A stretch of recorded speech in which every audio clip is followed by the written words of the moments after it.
name is Joe Inslee, and I'm excited to have you back for the next video in my Psalm series, where I preach through the Psalms. We read them, hopefully we meditate on them, and we apply them to our lives. Today we get to look at Psalm 1. And Psalm 1 is going to present us with a paradox, and I'm really looking forward to exploring that with you. Let's jump right in. Psalm 1. How happy is the man who does not follow the advice of the wicked, or take the path of sinners, or join a group of mockers. Instead, his delight is in the Lord's instruction, and he meditates on it day and night. He's like a tree planted beside streams of water that bears its fruit in season, whose leaf does not wither. Whatever he does prospers. The wicked are not like this. Instead, they are like chaff that the wind blows away. Therefore, the wicked will not survive the judgment, and sinners will not be in the community of the righteous. For the Lord watches over the way of the righteous, but the way of the wicked leads to ruin. As I said at the beginning, Psalm 1 presents us with a paradox. And the paradox I see in Psalm 1 is we have the happy man, the blessed man, the man walking with the Lord, and we have the wicked. But the happy man is following a list of do's and don'ts. The happy man is following a list of do's and don'ts. When we talk about Christianity, when we talk about a relationship with Jesus to maybe a non-believer, religion is the word that comes to their mind, and quickly associated with religion is the trappings of following a legalistic list of do's and don'ts. And so many people will tell you that if you follow a certain list or do a certain thing, you will be happy. We know that's not true. We know that following Jesus is the only way. So when I look at Psalms 1, the first thing that strikes me is, how am I supposed to be happy if I'm following your little list and I'm not doing this and I am doing that? In fact, I think back on videos I watched and some of my favorite movie characters. I think of maybe Johnny Depp or maybe a character that Zooey Deschanel would be playing, and I would think they're happy, and maybe they're the happiest person in their movie or their show, because they don't follow the rules, because they aren't trying to live up to a standard. They're free. They're just being themselves. They're expressing their personalities. And yet Psalm 1 presents this paradox of a happy person who's following a list of rules and don'ts. In fact, this even conflicts with my own experience. I don't know how many of you are rule followers, but I would guarantee most of you know a rule follower. And a rule follower, maybe this person is at your workplace, maybe this person is in your home, maybe this person is in your family, but a rule follower is usually not only miserable, but they do their best to make everyone around them miserable too. And so if you're not following the rules the way they're following the rules, then maybe you're not as good as them. Maybe they're going to guilt trip you about that. Or maybe just trying to live up to a set of rules is in itself an overwhelming thought to you. And you look at the Bible and you see a list of do's and don'ts, and that's overwhelming, and that doesn't create happiness. I'm going to come back to this paradox, and we're going to talk a little bit more about some elements we find in this psalm that hopefully will help us understand it. This psalm describes the blessed man, the happy man, as one who is a tree. I'm currently reading a book to my children. I'll put the link to it in the description if you're interested. So far, it's been a great book. It's called The Legend of Cypress River.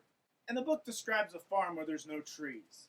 And a girl wants to figure out what tree needs to come there. And a man symbolizing Jesus talks to her about the different kinds of trees. And he walks her through why a maple tree would not work in this soil. He talks about why a willow tree would cause problems in this environment. And he just goes through several different trees. And the point of it is, the cypress tree is the only tree that is really perfect for this place. And then he does a great job taking that cypress tree and relating it back to what happens to us when we're planted near a river. We become evergreens, and we're always shining. We produce an oil that can help with nervous and anxiety. He's describing the peace that passes understanding that comes to a believer.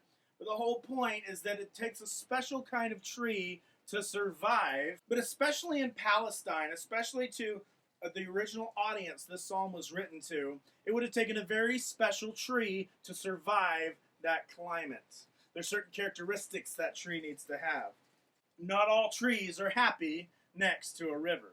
I think the first tree in the children's book they looked at was a cactus. The cactus was not happy near a river. But we have to be a certain kind of tree before we're even going to be happy next to a river. And I believe the kind of tree that is happy next to a river, with the river being Jesus as the source of life and truth and wisdom, the only kind of tree that's going to be happy next to that is a believer.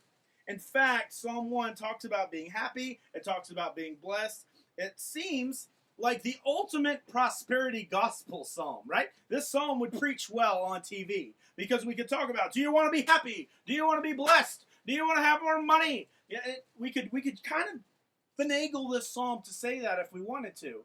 Of course, we'd be avoiding the fact that happiness and the blessedness that this psalm is talking about, that those words are there to describe a deep settled joy that comes from one who is fully satisfied knowing he's walking with his God. There is a settledness, a satisfaction, a fulfillment, and a purpose that comes from knowing that you are right with God. That's what this psalm is describing. It's not actually teaching us how to get more money or increase our stock profit margins. The reality is this psalm only describes people who would even read this psalm. The kind of trees that would be happy next to a river are the kind of trees that this psalm is describing. In fact, Martin Luther, he put it this way. He said, to meditate is to think carefully, deeply, and diligently. But one does not meditate on the law of the Lord unless one's delight was first fixed on it.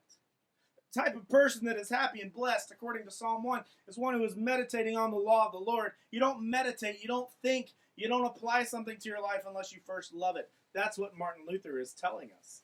So Psalm 1 is describing how to be happy and blessed. He's also only describing the kind of people that would even be reading this psalm, because they are the kind of people whose delight is in the law of the Lord.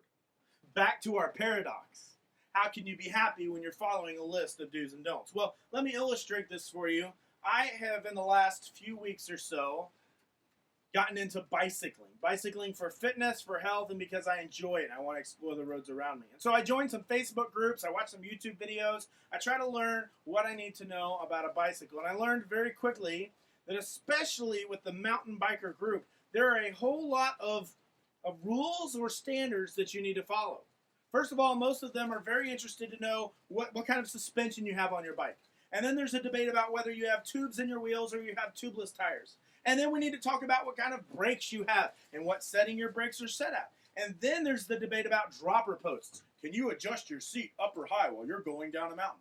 There's a whole list of things. And when new people come onto these groups, sometimes they have the money to spend to buy a new bike. And they'll post and they'll say, this is my budget, what should I get?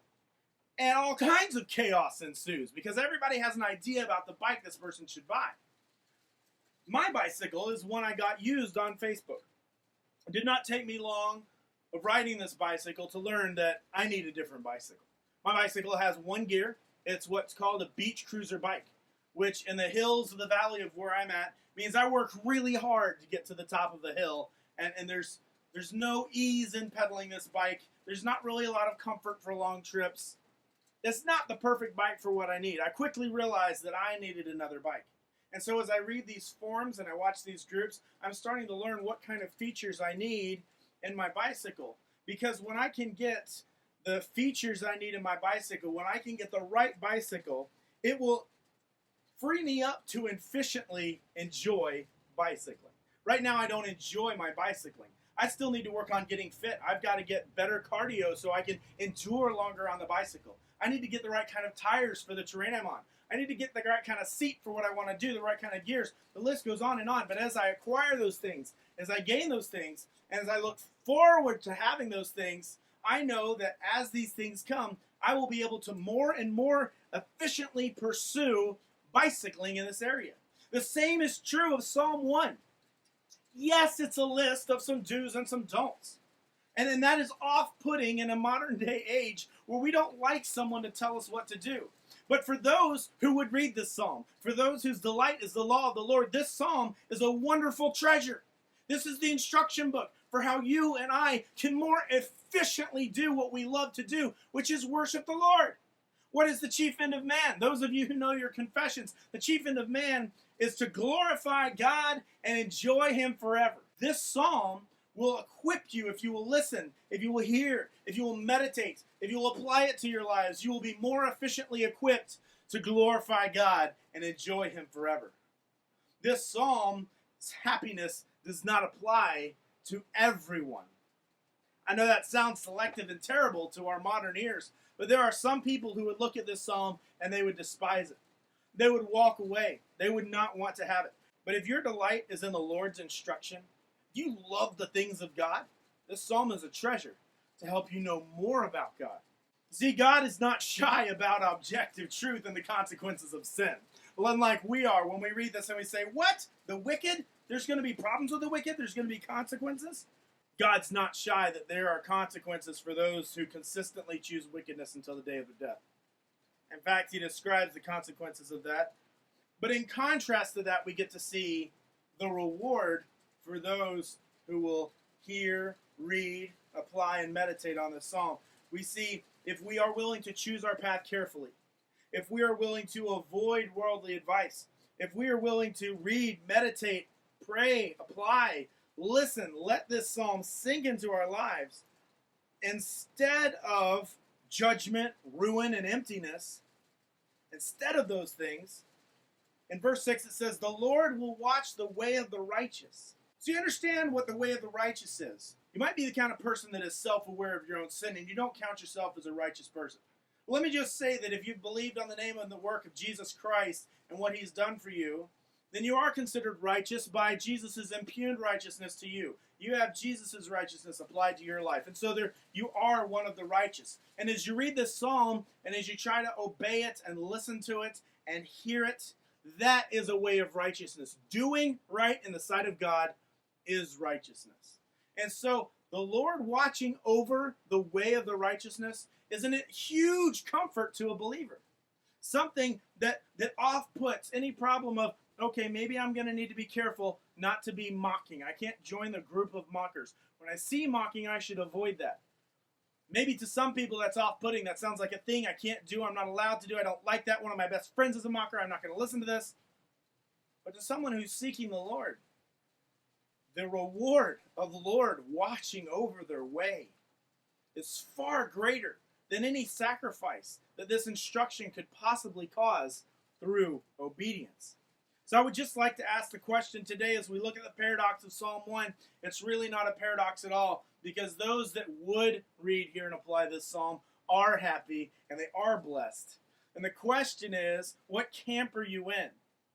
What's your reward going to be? Is the Lord watching over your way? My desire, the writer of this psalm's desire, was that you and I would be happy and blessed and truly have God's definition of prosperity in our lives as we delight in the Lord.